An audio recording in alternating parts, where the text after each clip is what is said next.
Au fait, le monde entier mokili mobimba croit que les Congolais sont faibles. baokanisaka bayi Congo baza balembele.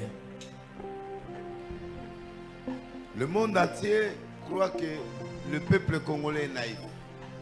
Bayi mokili mobimba bazokanisaka bayi Congo baza batu na bolema. C'est un peuple bien, Baza libota moko malamu mais quand il se fâche, ça devient sérieux. kasoki nde batomboki ekomi likambo mosusu. J'ai étudié le peuple congolais. Nayekoli bayi Congo J'ai vu ce qui s'est passé dans la période de Mosée. namoni oyo elekanaka na eloko ya musée. Comment il tabassait les gens Ndenge nini bakokangaka barebele na maboko, et comment ils les ont fait. ndenge nini bakopunza bango. Nous ne sommes pas faibles Toza balembele te et nous avons le véritable Dieu. pe toza na nzambo ya solo. Moi, je vous ai dit Yango na bisai bino que cette guerre finira, ete tumba wana ekosila mais avec des conséquences, kasi na bambano avec des pays voisins trop dangereux. na bamboko tokangami na bango likama Et makasi certains dirigeants qui ont participé pe bakambi miso batiaki loboko na kati ya dans le bitumba sang qui a coulé au Congo, na makilo nyonso mpe na kati ya Congo dans le monde entier, na mokili mobimba subiront la rigueur de la parole de Dieu. bakobika na bomoi na bango kanda ya liloba ya Nzambe. Entier, Na mokili mobimba subiront la rigueur de la parole de Dieu. bakobika na bomoi na bango kanda ya liloba ya Nzambe. Les autres mourront Basu- à Cap. basusu bakokufa lokola Akabe na Biblia. Le sang coule sur le. Makilo ezotanga likola ya makalo. Ils vont subir des humiliations que je vis dans la vision qui n'est pas bon. Bakobika basonyo na moni na Et les moni se complices qui sont au Congo. peba oyo baokota likambo me bafandi na Kongo awa. Dieu, première chose, nous élevons la main pour demander à Dieu de garder nos frontières à partir d'aujourd'hui. Eloko liboso totomoli maboko na biso tozosenga na Nzambe abatela bandelo ya mboka na biso kobanda Tout lelo. le monde, partout où tu es, Moto nyonso esika tu me ozali suis, tu es congolais. ozolandanga oza moi Congo. Ou tu es un ami congolais. Oza moninga ya biso ya Kongo ya Kongo Ou awa. tu es quelqu'un qui prie vraiment. Toza moto pe no Lève ta sambelaka. main, prie pour que Tombola nos loboko na frontières yo. nous donne la victoire sur nos ennemis. Sambela po ete bandelu ya mboka na biso tozwa elonga liboso ya banguna na biso. Monsieur le pasteur, regarde-moi ici. Mabata epate talanga ya. On est en train de faire la prière. Tozo sambela. On n'a pas besoin de musique. Twana posa loyembo te. C'est le message que je vais prêcher aujourd'hui. Eza mateo na kote ya lelo. Pendant que nous on cherche, au lieu d'écouter l'intention de prière, Nesiko yoka tozoloba nini po tosambela. toi tu gères ton orchestre ici, grand maître. Non, pas ici. Yo zokamba La siko prière d'abord. loyembo no awa te awa siko lo sambo. Les iguanas et vous sa solution. La prière. Lo sambo. Zaki na danger lo beleki. Mais les Wazalendo et nos militaires, Bawazelo nde pe bambolombo na ils biso. ils sont en route. Ils disent ils vont terminer au Rwanda. Bazana nzela bayi bakosukisa bitumba otina Ils viennent Rwanda. de piéger l'armée rwandaise Bauti otia motambu na mapinga Rwanda. et ils sont vers Kizengi, ils vont aller jusqu'au Rwanda. Baoke kizeni pe Ils disent ils ne sont bakotina. pas doués au combat, Babi au guérilla.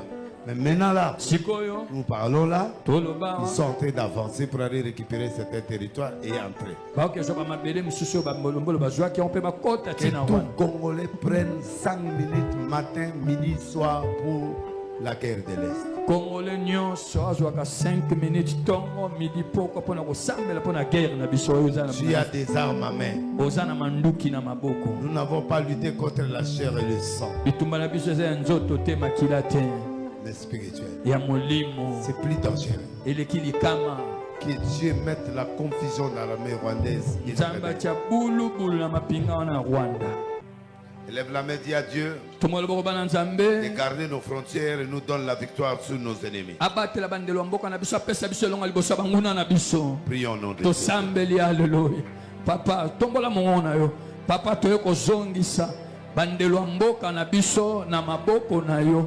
Oza Nzambe toza na moto akopesa te yango tomemeli yo bandelo ya mboka na biso papa batela Bible lobi soki yo bateli te oya ko batela asali mosala punda yango tokabi bandelo ya Kongo na maboko na yo tala Yesu mokonzi yo nde nzambe ya bana bitike Kongo totelemi na ngongo oyo lokola bana bitike kolele papa na biso eza yo batela bandelo ya mboka na biso pepesa biso elonga liboso ya banguna na biso liboso ya baoyo bazokana kaka kosopa makila bazokana kaka kolelisa bana mboka papa soki osali te mosusu akosala aza te soki obundeli biso te mosusu akobundela biso aza te na kombo na Yesu Masiya na kombo matondo Jésus.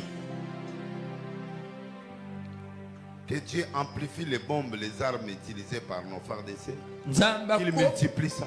Akomisa sumakasi ba bombe mandoki oyo ba ifardese ba ko salela qu'il entre dans ce combat. Akota na bitumboyo. Qu'il amplifie les armes, qu'il amplifie parce que comme il nous cherche. Akomisa sumanduki ana makasi koleka loka ba monde bazo lukaka biso. On entre maintenant dans l'histoire. Biso skoto koti na kata lisolo ngo. Et dans le spirituel. Pena molimo et dans le physique. Pena nzoto. Prie pour que Dieu amplifie comme avec les lépreux. Il a utilisé ses pieds comme des armes. Qu'il fasse ça. Élève la main. Prie avec force et crie. Parle à l'Éternel. Prie en notre Papa to sengi. Tel suko senge pana yo. To sangadi lokola moto moko. Koya kolela liboso na yo nzambe kota likamboyo kota bitumboyo papa biso moko tokokoka te yango tosengi epa na yo pesa manduki o basoda na biso bazosalela ezwa lisusu nguya soki ya makasi eza te papa toza na posa na yo sembola loboko na yo sembola loboko na yo esika bitumbe kozala papa tomone elonga komisa manduki ya basoda na biso makasi biyane monisama bilembwe monana na kombo na Yesu Masiya. Amen. Aucun morceau congolais du territoire congolais n'ira chez nos ennemis. Ata etenya mabele mokote ya Kongo tokenanga mabanguna na biso. À partir d'aujourd'hui, tout territoire occupé par des rebelles mabele nyonso batomboki bafandeli qui ne dorment plus balala lisusu pongite jusqu'à leur départ immédiat. Tina kokene na bango ya mbala moko. Ils ne dormiront plus sur le territoire congolais. Bakolala ka lisusu te na mabele ya Kongo. Que Dieu montre que tu es Dieu. Nzambe lakisa ko nzambe. Même pas un mètre, même pas 2 secondes, je sais pas. Ata litambe moko te, ata etenya mabele ndambu to ke pa banguna. Prions. Osambeli haleluya. Parle avec ton cœur. Tomboka na losambo na yo, tomboka na losambo na yo. Mabelo eza ya biso. Eza kita o papo pesa biso. Ondima ki to sala ba Congolais. Biso pe to ndimi o sala nzambe na biso. Yango tozo kaba. Tolobi na tango yo eteni moko te ya mabele ya mboka na biso eko kende pa banguna. Bakolala na kimia te. Bakolala na mboko yo te.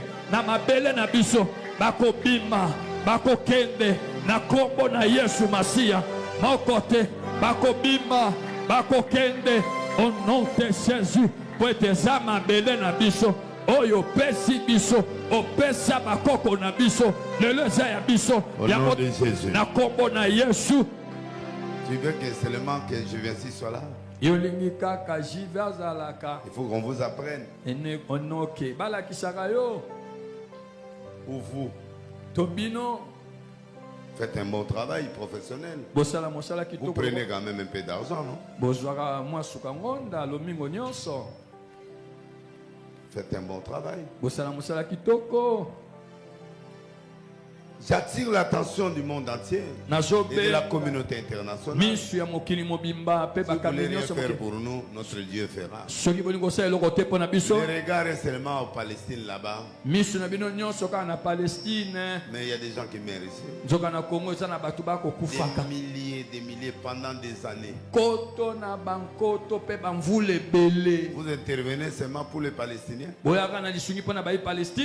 Et nous, si vous ne voulez pas, le secours viendra de l'Éternel. Et quand Dieu va intervenir, il n'y a personne qui peut freiner ça. Nous tirons l'attention. Nous demandons l'implication. Sinon, on va faire des grandes actions de grande envergure. Moi, mais si je vais entrer maintenant, là, ça sera sérieux. Parce que la communauté internationale, vous savez que nous, on peut mettre les gens dans la rue. Jusqu'à dans vos ambassades. Et ça sera terrible. Et bientôt, là, on va faire entendre nos voix dans le monde entier. Nous voulons la paix. Ce sont des richesses que Dieu nous a mis sur la terre. Comme il vous a mis aussi. Pourquoi vous voulez seulement chez nous? Mais venez collaborer sincèrement. Vous gagnez, nous gagnons. Au lieu de nous maltraiter, Dieu est juste. À partir d'aujourd'hui, je déclare en tant que prophète des nations, je remets ce pays entre les mains de Jésus. Que Jésus prenne le contrôle au moment où nous parlons. Et que les gens voient de quoi Dieu est capable. Vous allez voir des morts. Vous allez voir des gens qui sont impliqués dans cette histoire. Comment Dieu va les tuer. Et Dieu va créer des confusions aux gens complexés extérieurement. Communauté internationale et les hypocrites du Congo, Dieu va les frapper sérieusement. Observez. Pendant, à partir d'aujourd'hui, peu importe ce qu'ils vont faire, ils vont être tenus en échec. Et la communauté doit s'intégrer, doit s'impliquer dans l'agression, la gestion de cette agression que notre pays est victime. Je déclare la victoire du Congo au nom de Jésus. Élève ta main droite. Réclamez la victoire 7 fois. Dis victoire. Victoire. Encore. Victoire. Encore. Victoire. Encore. Victoire. Encore. Victoire. Encore. Victoire. Encore. Victoire. Au nom de Jésus. Dis Amen. Amen. Poussez des cris de victoire. Seigneur. Il faut qu'on pense à notre pays. Et pensons aussi à nos frères qui souffrent à l'Est.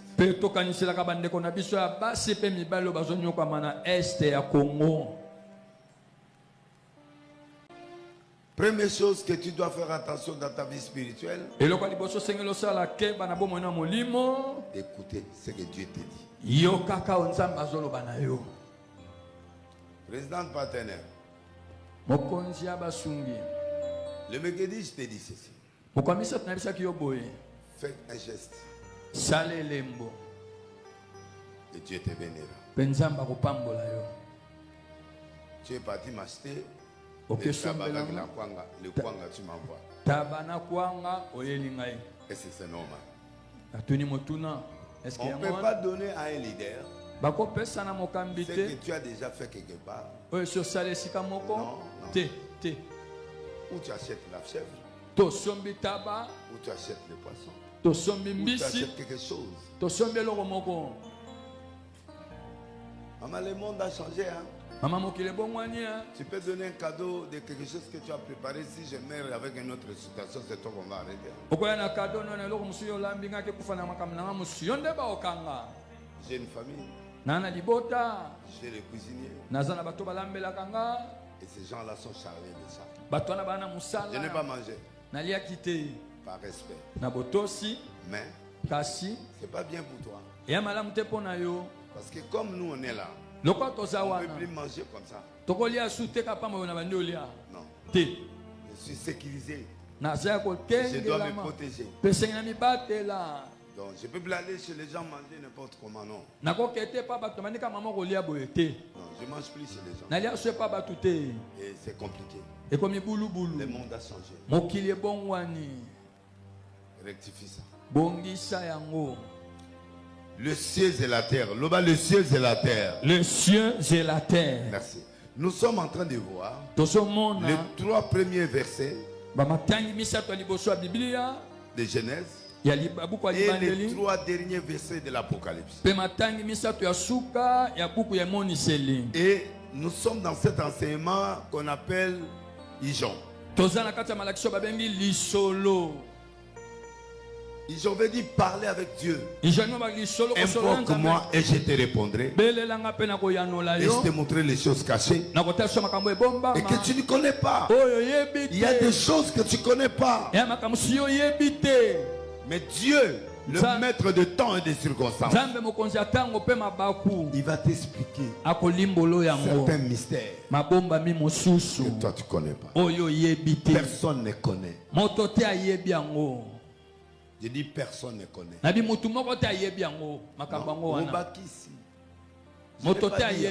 Voilà. Yango, ça devient autre chose. Dieu reste un mystère. Pourquoi? Parce qu'on ne le maîtrise pas. On ne le saisit pas. On ne le voit pas. Mais tu entends chaque jour à la télé. J'ai parlé avec Dieu. Alléluia.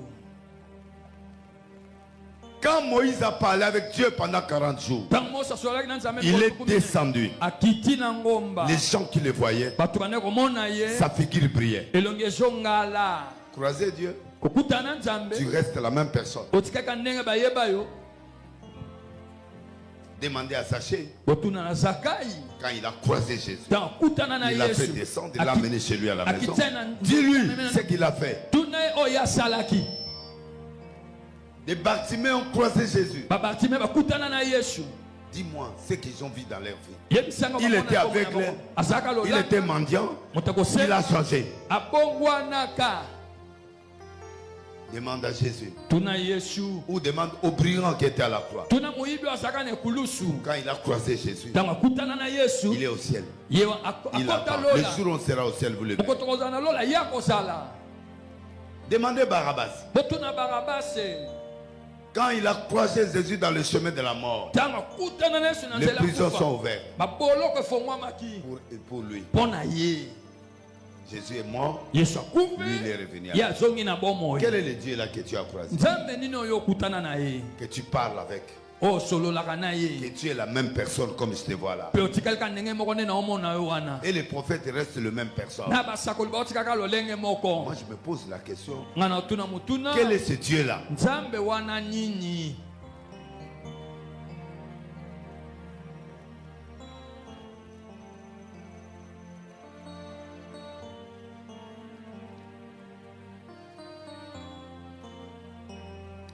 Hier à Badara, je reprends ce message avec rectification. Je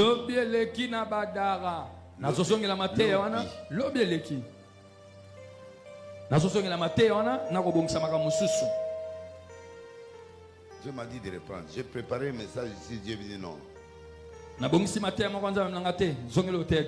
Je vais parler sur le ciel et la terre indépendants.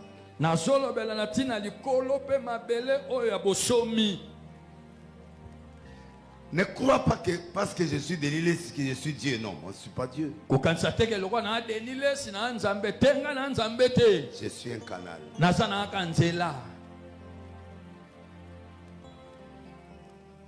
Un bon lingala, on peut dire quoi?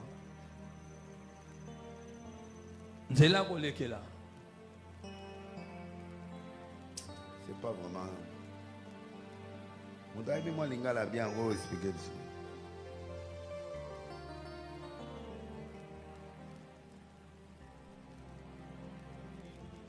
Hein?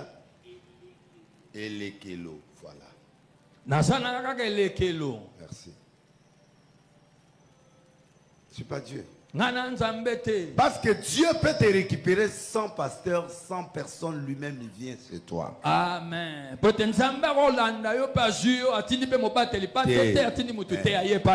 Dieu peut directement te contacter. Il a fait avec Paul. Il n'a pas utilisé personne. Il a tabassé sur la route. Il l'a rendu aveugle.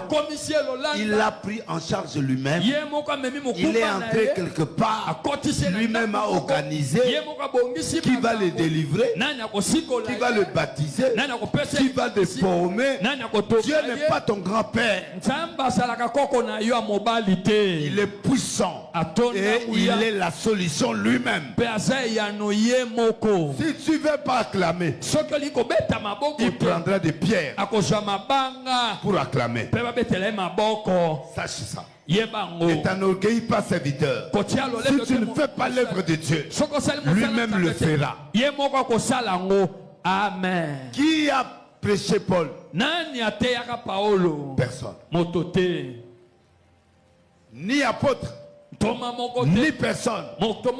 Dieu lui-même a pris en charge Paul. Parce que les gens ont ils ont des histoires qui sont dans la tête pour certaines personnes. Ils jugent les gens. Ah, Pasteur Rwanda. Ah, Paul Rwanda. Ah, Moutouboui. Et ils refusent de travailler. Si tu ne veux pas prêcher, si tu ne veux pas travailler, Dieu lui-même va travailler. Et à ce moment, tu deviens inutile. Amen. Il va t'exclure. Et tu vas subir le blocage et la souffrance. C'est pourquoi je les sers.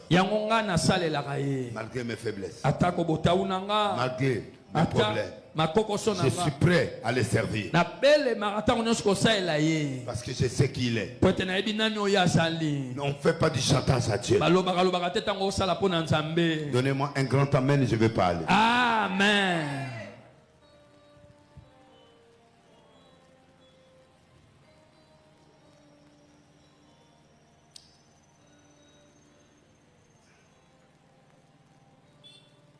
Acte chapitre 10. On lit et vous pouvez vous asseoir.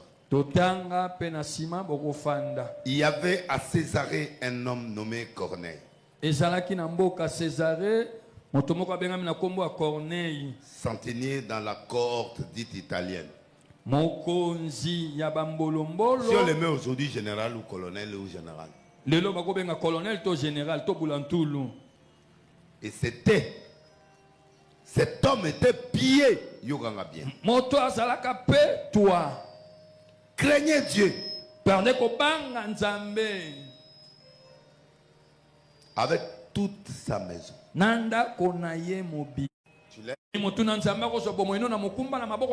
Regardez ce monsieur. C'est un général. Hein? Et un général, souvent les gens disent qu'il ne prie pas. Beaucoup de gens jugent. Ils ont leur interprétation, leur opinion. Parce que le pharisien donne l'aspect des gens qui prient. Dieu n'a pas besoin des pharisiens. Il n'a pas besoin de l'aspect extérieur. Dieu a besoin des gens qui les craignent, même il est chez lui. Ils font du bien pour que les gens ne les voient même pas. La Bible dit en Galate, continuez à faire le bien. Vous moissonnerez au temps convenable. Amen. Amen.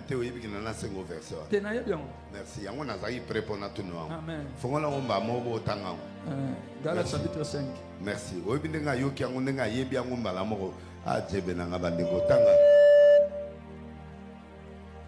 pouvez vous asseoir.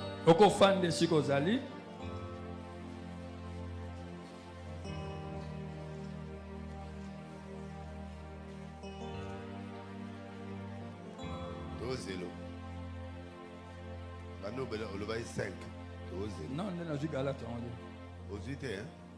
Après, actes des apôtres qu'on a côté à la terre.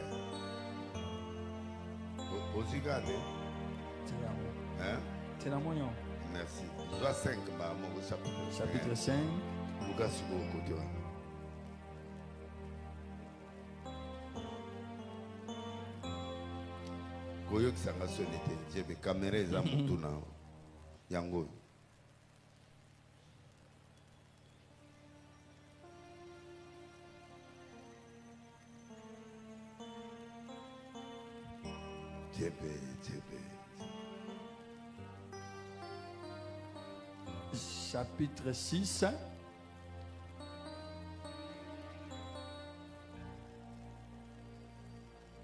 Chapitre 6. Chapitre 6, verset 9. L'émulation pas de 5. Confusion. Merci beaucoup. Merci. Nyoso Galate. Merci. Nyoso Galate. 6 na 5. Nyoso Galate. Merci papa. Ok.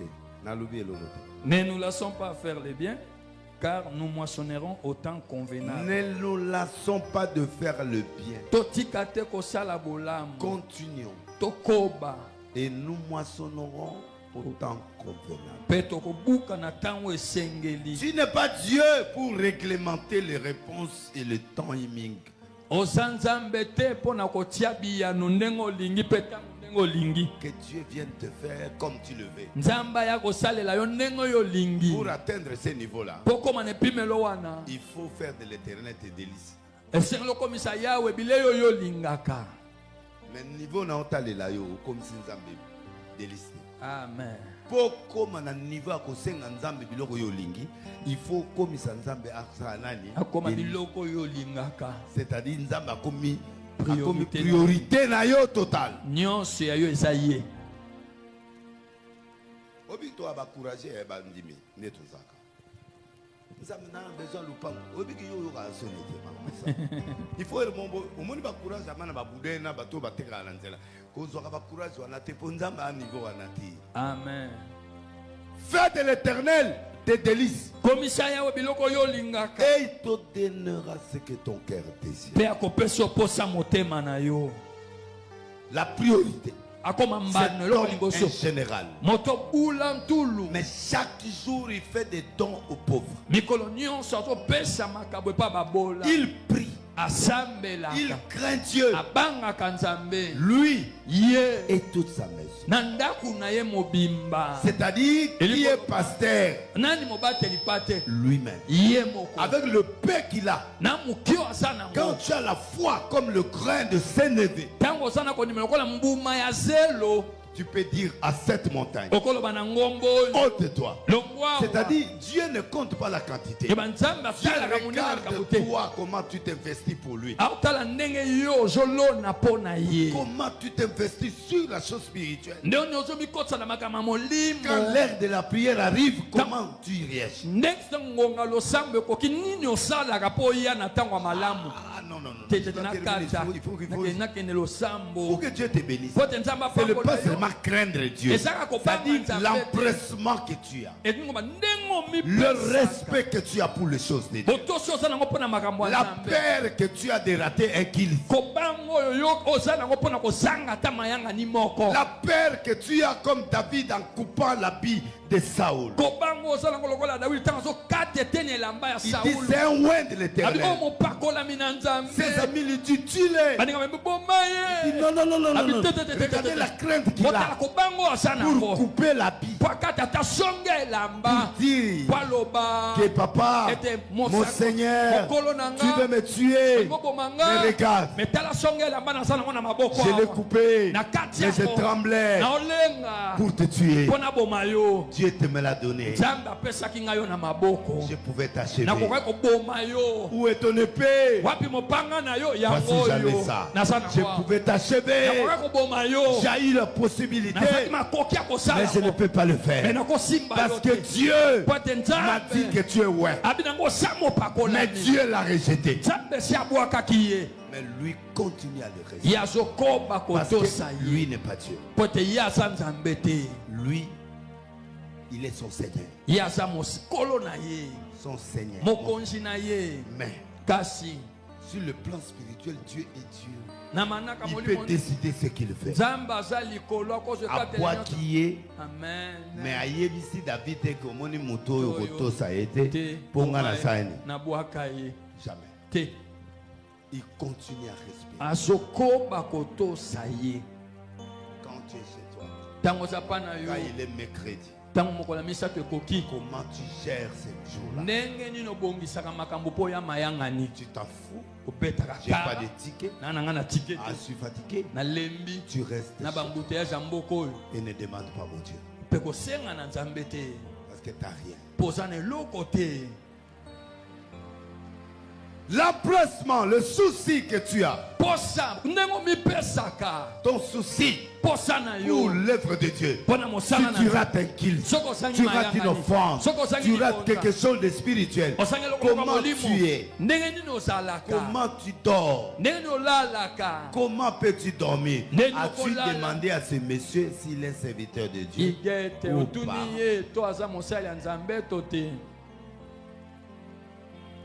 Merci. C'est ça les protocoles.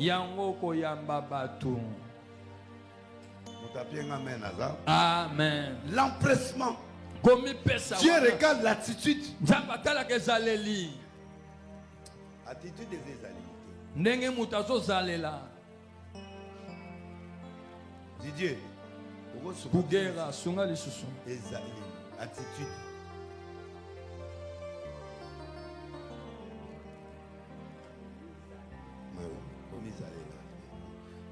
Ça passe. Donc, écoute-moi. Abraham, donne-moi ton fils. Dieu ne regarde pas le fils. Dieu ne regarde pas. Dieu regarde l'attitude. Comment Abraham reçoit ça? Deuxièmement, comment faire avec ma femme? Comment Abraham va-t-il gérer sa femme qui arrive le jour de la... qu'on lui a dit qu'il mettra au monde? Maintenant que l'enfant est là, comment il va parler? Tout ça, c'est Dieu ça compte. L'attitude, la réaction, la confiance qu'il a envers Dieu. Parce que Dieu n'agit pas comme ça. Dieu agit en regardant tes réactions et ta façon de voir les choses.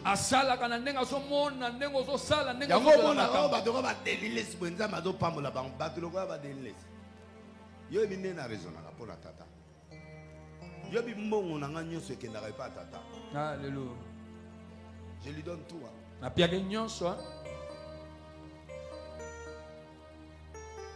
Dieu, n'a pas fait tout. Il n'a pas ça.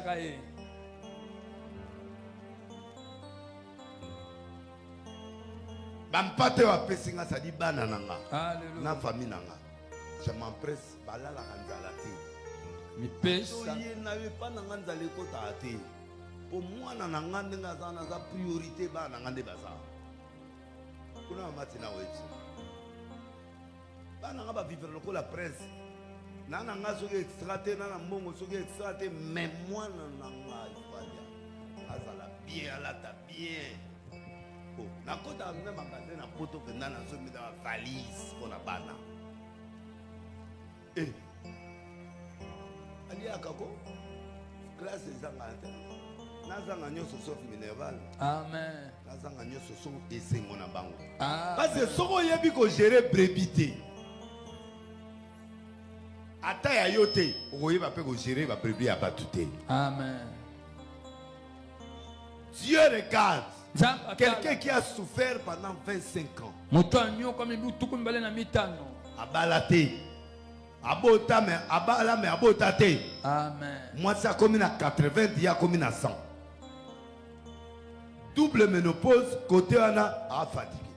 Alléluia. Zamaye nanda kona bi ozobota. Maman na segabi o.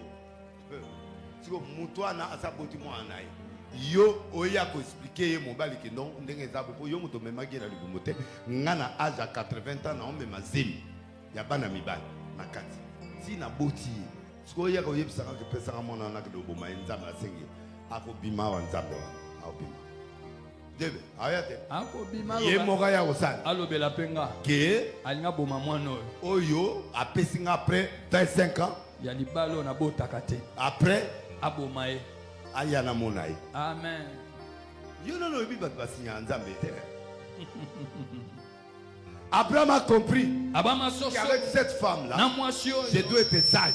Je ne dois pas rater. Je ne dois pas perdre ma femme. Je ne dois pas perdre Dieu. Là maintenant c'est l'invocation de la sagesse. La sagesse c'est la modération dans les actions. Amen. Pona mutuna ya apasa la ngai ya ka liboke ba ni tusa bo tabalinga tabana pesuko abandeni ya bongo te faut zonga penda pas bon nzambe. C'est une offrande que je lui ai demandé de faire. C'est une offrande. Ezali bonza nana mbongo na poche pona soba ta ditaba na pesi ndako na ba lambi yango na yebisio na podium ici. Awa. Quand je parle ici, dans la zone la lobakawa, il faut écouter. Seko yoka malamu.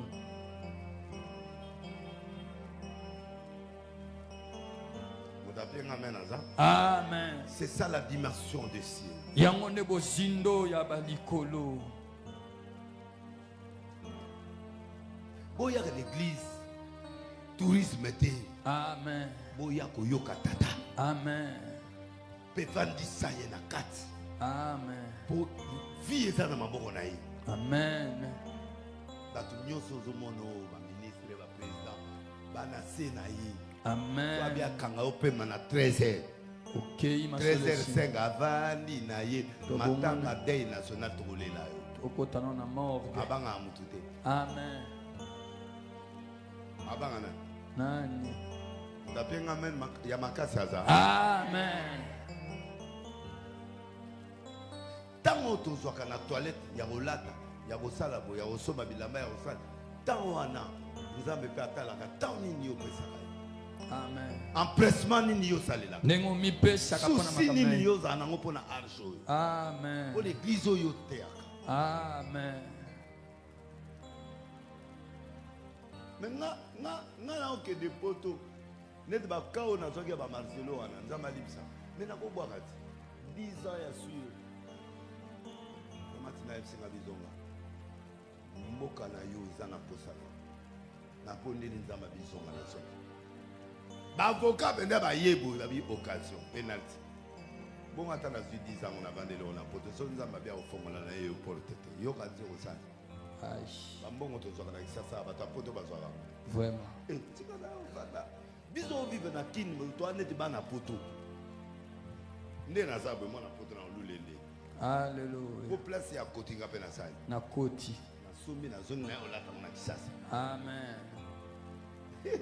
Karo ya zota mwana kuna ngana na nguna kisasa. Amen. Na kata mama buru kuna okita pe. Na wape malili wana ya zo kanga pe na oyo. Amen. Siko na olulo kwa. Amen. Je vais expliquer ngana olulo na nini? Pourquoi na lulo pona nini? Montre wana ozolata ngayo na lata. Na zana ngome na kisasa awa primo comme na lata wana kisasa.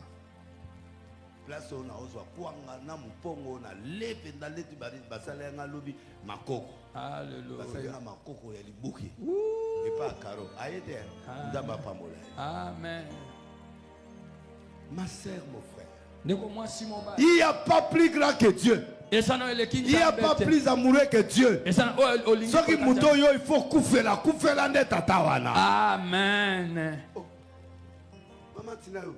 Nga nazobima na mutuka bazwa kokanganga mutuka ekwe bu chauffeur ake kota penda na kata libulu mama tina bisinga zwa moto yango na ngasa orgueil ya ki évêque président abi kota na moto mata moto we wayeyo natali gauche natali droite abi kota la moto te mata moto we wango 3 minutes après bato asai baye Nzambe to nzambe te. Nzambe. Kala exemple loko mususu.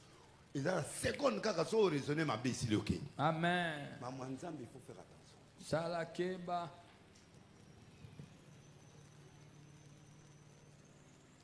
Nzambe so sa bigisi ne yo abigisi. Tant on a comme un aéroport, na kutana ndeko leki ya passer masel. Ah ok, ne peut voir avion mon nanga.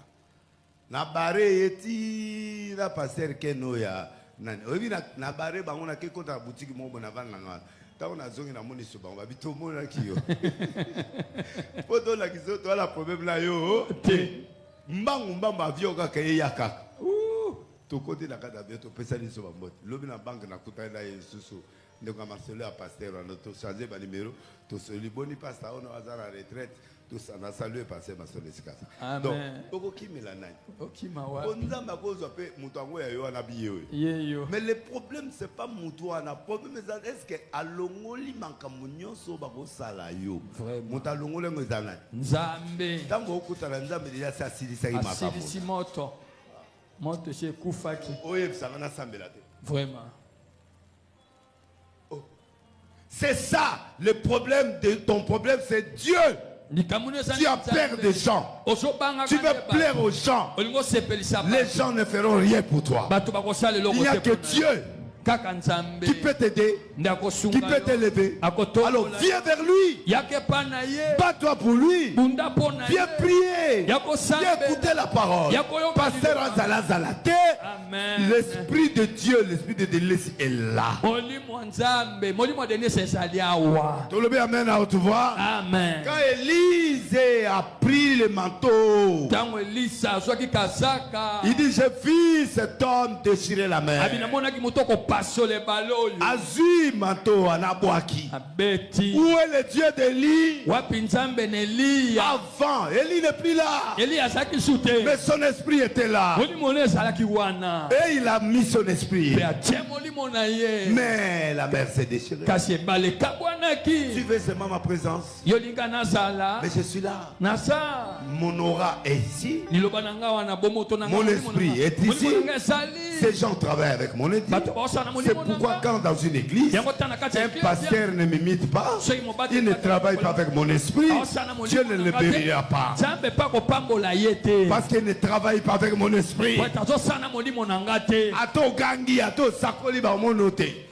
Il faut que mon esprit a Élie. L'esprit a Denis, c'est pas Nayo. Amen. Ne ba océdé. Yango mona otabo sa atam subo franda warie. Ngata mercredi izakaka kuna batanga maman azab maman sere. Omona makamuti. Monsieur na yete ora offrande 5000. Alléluia. Subo pia ngo prendre songa na ça. Parce que mon esprit est là. Mais chaque fois qu'un serviteur de Dieu veut déconner, il veut agir à son esprit. Et ici matin. Amen. Amen. Amen. Amen. Amen. Alors il faut agir au nom de Vous avez un amen à ça? Amen. Est-ce que vous pouvez amen à ma casse? Amen.